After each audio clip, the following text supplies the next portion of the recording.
আমাদের গ্রাউন্ডে দাঁড়ায় আছি, হঠাৎ করে আমাদের অফিসের সামনে দেখছি একটা বিকট শব্দ।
আমাদের গ্রাউন্ডে দাঁড়ায় আছি, হঠাৎ করে আমাদের অফিসের সামনে দেখছি একটা বিকট শব্দ।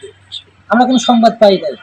আমরা নিজে থেকে উৎসাহিত হয়ে রাস্তায় দেখতেছি যে একটা মোটরসাইকেল ও একটা বাসে সংঘর্ষ হয় এবং একটা লোক আহত পড়ে আছে। তাকে আমরা সঙ্গে সঙ্গে আমাদের কর্মীরা অতি যত্ন সহকারে তুলে সঙ্গে সঙ্গে আমরা উপজেলা হসপিটালে আহত অবস্থায় পৌঁছাই।